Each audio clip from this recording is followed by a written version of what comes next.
Muito bem, alunos do Universo do Mecânico, após o espaço de um dos nossos patrocinadores, vamos lá, voltar à aula sobre falhas visuais, vendo as leituras e poder, nessas leituras, nessas visualizações que o scanner te dá, né? Claro que isso depende de sistema para sistema, né? Mas hoje a grande maioria, né, te dá realmente as leituras praticamente completas, né? Identificar mau funcionamento em algum componente, ou mesmo até na ECU. Por que não? Podemos até nas leituras ver falhas na ECU, tá? Podemos. É possível, pessoal. Quer um exemplo clássico, fácil de identificar? Você vê nas leituras, né, do via scanner que a rotação do motor, né, real é uma, a desejada é outra. Por exemplo, a real está a 820 RPM, a desejada seria 1000. E por que o motor não está 1000? O módulo está comandando o atuador? Ah, não está. A saída do módulo deve estar queimada. Tá?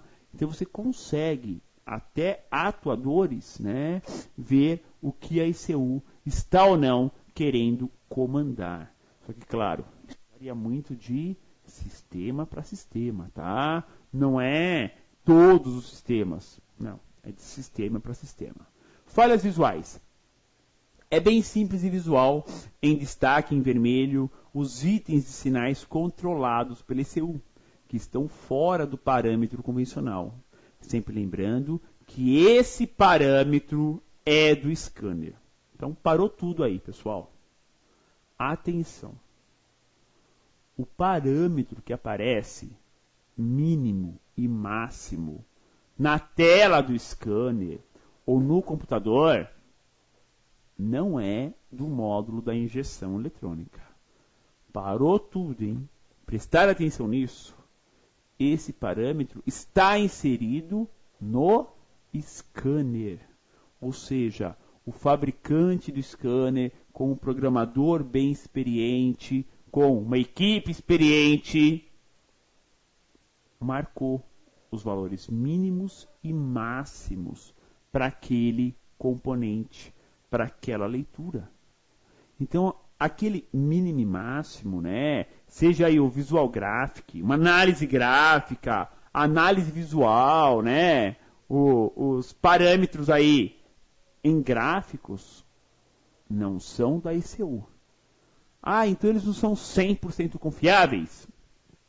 Não são 100% confiáveis. Lógico, são muito confiáveis, com certeza, mas não são 100%, porque não é um valor de referência do fabricante da injeção, do sistemista que desenvolveu a injeção, que está lá na ECU. Não. É um parâmetro inserido no scanner. Aliás, pessoal, o próprio scanner, né, ele te dá ali as falhas já com código e descrição. Sendo que, na verdade, ele tem acesso só às falhas, né? Então, por essa numeração, ele faz a conversão e aparece por escrito para você. Então, o scanner é uma mão na roda, né? Mas ele é quase que um decodificador. Entenderam? Ele é quase que um decodificador para poder realmente entender e deixar mais claro possível para você, caro aluno reparador, tá?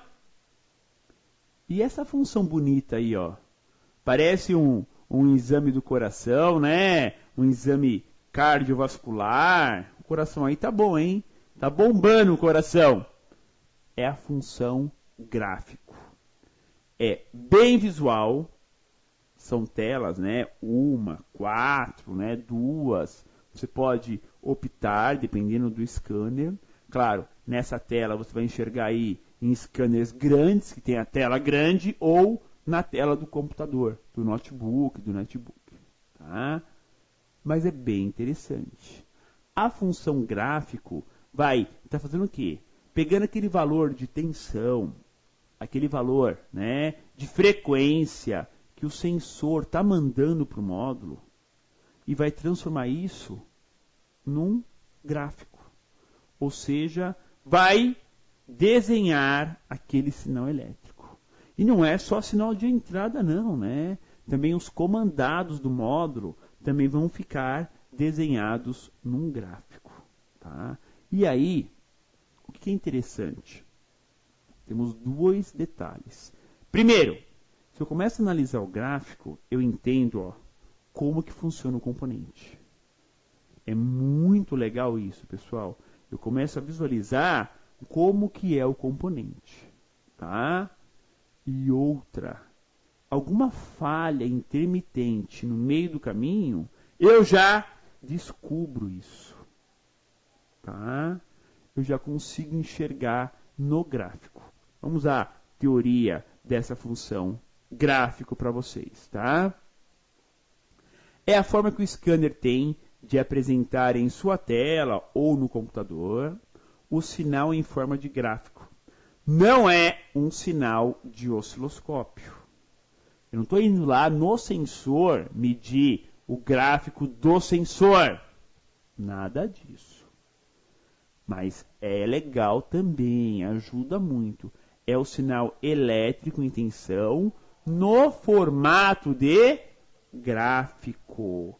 Ou seja, eu consigo visualizar o que a ECU está recebendo. Então também é legal, também ajuda bastante, né, no nosso dia a dia, tá? Realmente. Bom, o que é essa tela que você tem? Ó, a tela de scanner seria ali azulzinha, né? Ó, estado de entradas e temos ali, ó, 8x. X. Tem um monte de X ali. Claro, esse X, tá, vai estar interpretando, tá, dois tipos de numerais. Não vai ter o X aparecendo no scanner, tá? É só para mostrar para vocês que no lugar desse X, ou vai estar o 1 ou vai estar o 0. Ou é 1 ou é 0. Isso é o quê? São as leituras on-off. São as leituras ligado e desligado. Ou seja, é o popular, ou está grávido ou não está grávido. Não tem meio termo. Ou está ligado ou está desligado. Tá? E aí esse exemplo, ó. Nesse caso, ó, estado de entradas. O X, número 1, né, o primeiro, ó, é o interruptor mínimo de borboleta. Se aparecer ali o número 1, é porque ele está ligado. Ou seja, fechado. Se aparecer o 0, porque está aberto. 2. Som da lambda. 1 é pobre, 0 é rica. Ah, então, em marcha lenta, esse segundo X ali, ó, vai ficar oscilando, né? 1, 0, 1, 0. Olha como eu começo a entender, tá? O que é o sinal digital básico que chega para o módulo. Ligado, desligado, ligado, desligado. O 3, plena carga. 1 ligado, 0 desligado. Espera aí, vamos pensar um pouco. Esse terceiro X, ó, diz o que é? Plena carga. 1 ligado, 0 desligado. Ah, quer dizer que se deixar o carro só a chave ligada. Só a chave ligada. Não o motor, só a ignição ligada. Entrar com o scanner em leituras e ver ali esse terceiro X, plena carga, vai estar o número 0 aparecendo, desligado. Eu vou lá e vou pisando no acelerador. Até o final, como se fosse a plena carga, vai aparecer o numeral 1. Tirei o pé, volto 0. Começaram a entender? Nesse exemplo, o quarto é a válvula do canister, o 5, partida frio, o 6, a sonda lambda trabalhando, né? E o 7 e 8 nesse exemplo não são utilizados. Tá? Então essas leituras on-off auxiliam também o diagnóstico. Né? Algumas injeções mais antigas usam muito esse tipo de leitura ligado e desligado. Tá?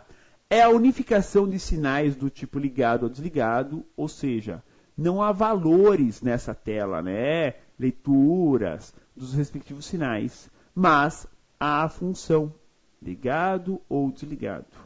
É muito utilizado quando o carro tem atuador ou interruptor com atuador. Tá? Astra tem interruptor de borboleta, Zafira também tem, Fiat Tipo também tem.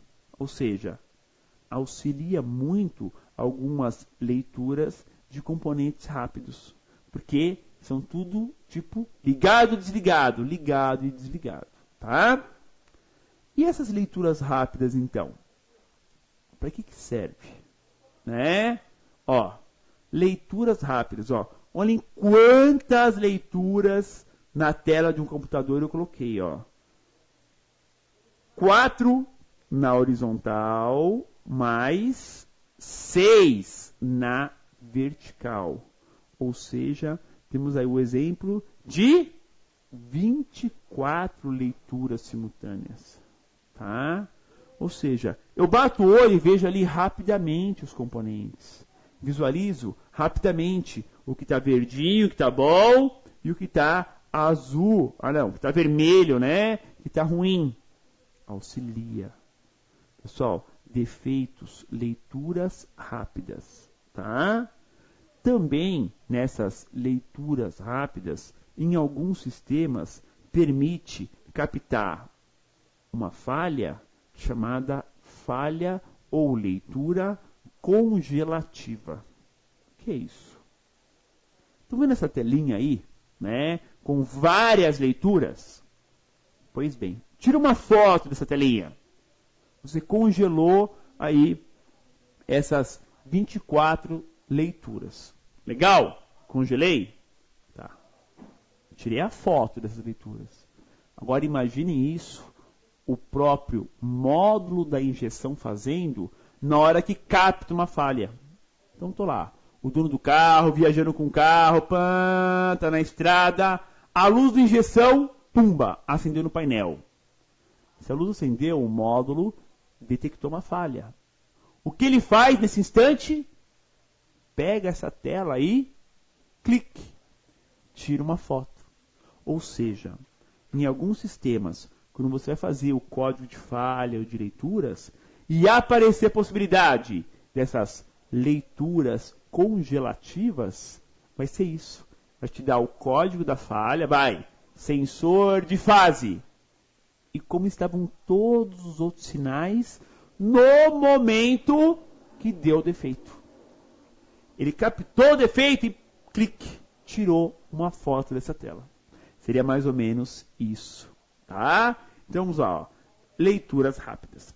Com a experiência do dia a dia, você conseguirá verificar de forma bem rápida os principais sinais que a ECU recebe. E vai saber também, né, qual a variação de cada sinal. Você vai conseguir identificar as falhas e principalmente os valores incorretos. Tá? Afinal de contas, o scanner te dá essa possibilidade, né? Ao toque das mãos, você analisar, identificar, resolver falhas em sistemas eletrônicos. Como falei, não é só a injeção eletrônica. ABS, airbag, câmbio, headcam, painel, por aí vai, pessoal. É muita coisa para podermos estar aí trabalhando. E com a tecnologia cada vez mais presente nos centros de reparação automotiva, temos utilização de notebooks, netbooks, palms, iPads, iPhones, tablets, no diagnóstico dos veículos. E muitos deles são até Wi-Fi. Alguns deles são até wireless, sem cabo. Ou seja, só conecta um adaptador lá no padrão BD2 e você à distância consegue fazer a comunicação. Até isso já é possível. Tá? Nossa telinha aí dos pinos do conector padrão BD2, né? Os 16 pinos, né, do OBD e mais uma dica aqui na nossa aula. Vamos lá. Quando temos falhas intermitentes, podemos fazer um teste de rodagem com o auxiliar dirigindo o veículo e com o scanner analisando os sinais de leituras e verificar se os sinais estão dentro do padrão. Pessoal, esse teste de leituras, o teste contínuo, também pode ser feito com um carro em movimento. Um vai dirigindo, simulando a falha, o outro ao lado, com segurança, vai analisando os sinais recebidos. Muitos defeitos, pessoal, a gente só descobre assim, andando com o carro, né, com o motorista e ao lado um técnico capacitado, analisando as leituras do scanner. Belezinha? Vamos a mais uma pergunta dessa nossa aula. Podemos ter leituras no scanner que não refletem todos os sinais que chegam no módulo? Será que a gente tem isso? Sim, né? É uma limitação que pode ser do scanner ou do próprio módulo, da ECU do sistema. Normalmente, a falha não é do scanner. O que limita as leituras é o próprio módulo. Belezinha? Vamos lá, agora com o nosso plantão de dúvidas ao vivo aqui no seu UMEC. Já deixar também um abraço ao Thiago, da Valclay, que também está no chat, acompanhando aí o nosso treinamento, auxiliando os alunos, né, nas dúvidas, nas perguntas, também junto com o Rodrigo e o Leandro da Valclay no chat ao vivo nessa nossa aula. Perguntinhas selecionadas, vamos lá. Claudemiro de Mello perguntou: professor, peguei um defeito via scanner que indicava imobilizador, mas o carro funcionava normalmente. Quando esquentava, parava. Chequei manualmente e cheguei na bobina, pois a mesma estava trincada. Muito bem. Quando o carro indica falha no imobilizador, tá? Ele não pega. Quando é falha de imobilizador, o imobilizador não vai fazer o carro cortar depois. Sem brincadeira, pessoal. Você pode até ir lá, tirar o chip da chave, não para o carro. A não ser que desligue e dê partida de novo. Então, uma vez pegou o carro, não é mais imobilizador. Tá? Por que acusa muito imobilizador se não tem defeito? Normalmente é excesso de chaves. Muito metal junto, chaveiro, chave da garagem, chave do escritório, né? Aqueles, eu brinco muito, que parece cintura de português, né? Nossa, eles andam com um molho de chaves no bolso que não é brincadeira, né? O cara tem 2 carros, um para o dia do rodízio e um para usar no dia que não é dia do rodízio. Os 2 estão no mesmo chaveiro. Pô, mas ali tem 2 chips, cada um com um chip diferente. Estão entendendo por que acusa muito imobilizador e às vezes nem tem defeito? É realidade, tá? Agora, nesse caso, Claudemiro, como a falha foi na bobina e ainda é intermitente, é muito mais difícil a ECU captar. Muito difícil.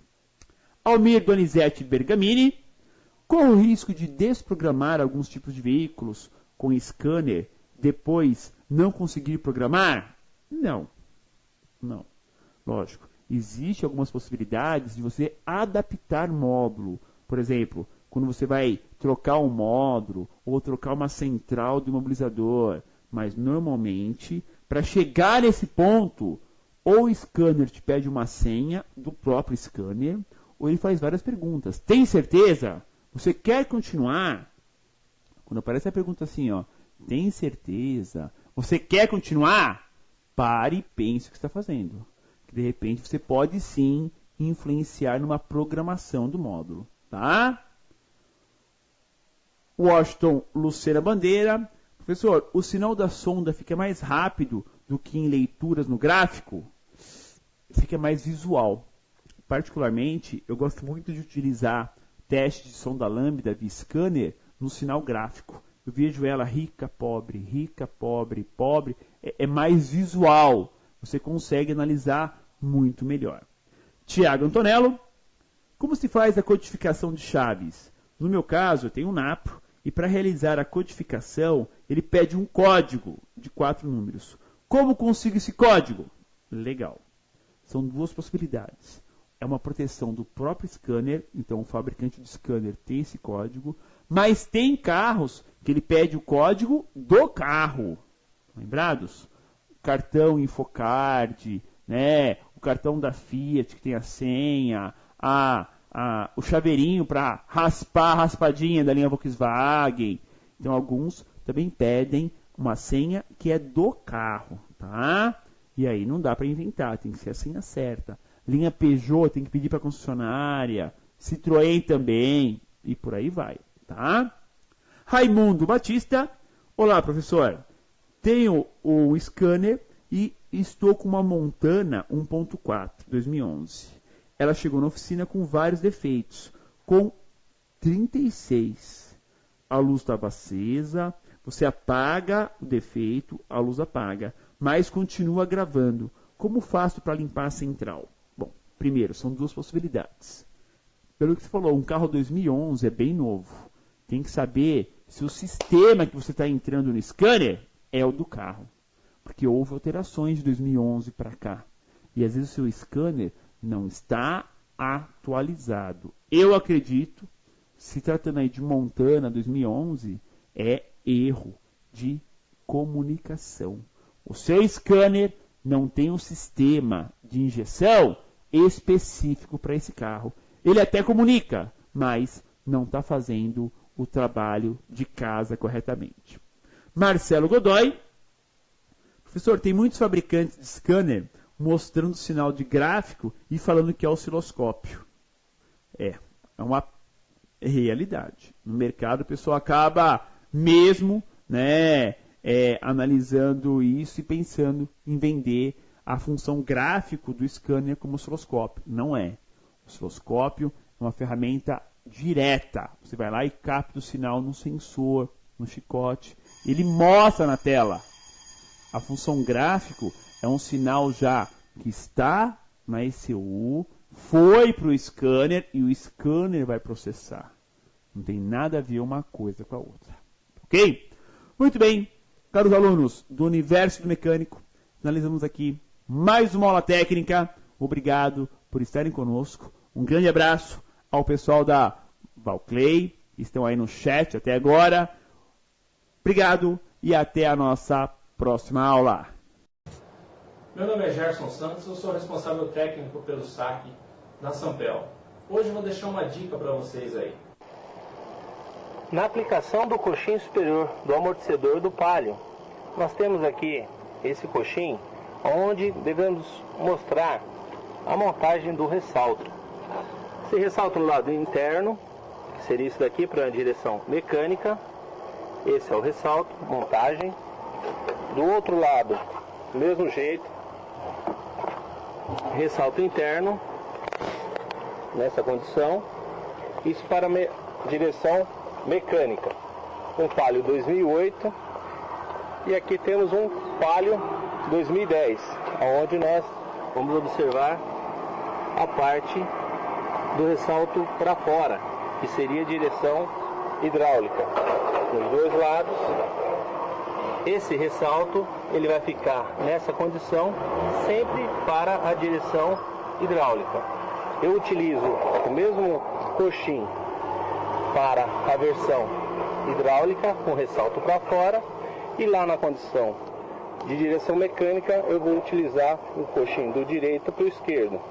Então sempre quando for trocar os dois, sempre observar direção mecânica ou hidráulica, porque essa diferença do ressalto para frente e para trás, ele vai dar uma diferença aqui no ângulo do amortecedor, na montagem. Tá aí mais uma dica que deixamos aí da Sampel, e qualquer questionamento ou dúvida que vocês tiverem, entre em contato com a Sampel. O telefone é 0800 19 1404 e o e-mail é saque@sampel.com.br. Muito obrigado.